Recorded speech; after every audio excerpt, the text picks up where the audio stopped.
तर आपण पॅरिसमध्ये आज सूर्यग्रहण बघणार आहोत.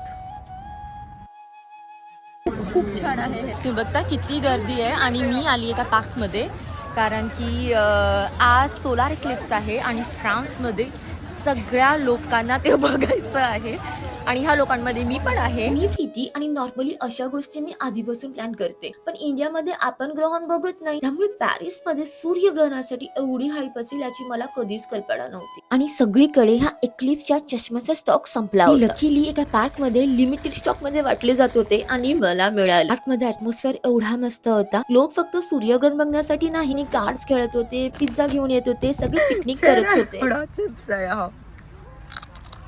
गर्मी आहे इथे, एवढी गर्दी आहे आणि शेवटी मी सुपर एक्साइटेड होती म्हणजे चष्मे बघण्यासाठी. मला माहिती नाहीये, पहिल्यांदा मी बघते आणि रजनीकांत स्टाईल वाटतंय मला. एवढी लोक सूर्यग्रहणासाठी आले होते. हा खूप स्पेशल मोमेंट होता. Eclipse glasses, hot air balloon, cardboard technique आणि काही लोक तर नीट दिसावं म्हणून वर चढून बसले होते. फ्रेंड्सचे आणि शेअर्ड फोटो शेअर करत आहे.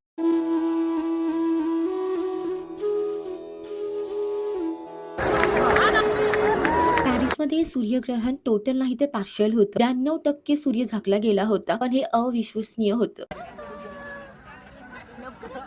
टोटल एक्लिप्स आता 2081 मध्ये. लाईक आणि सबस्क्राईब नक्की करा म्हणजे तेव्हा पण एकत्र बघू.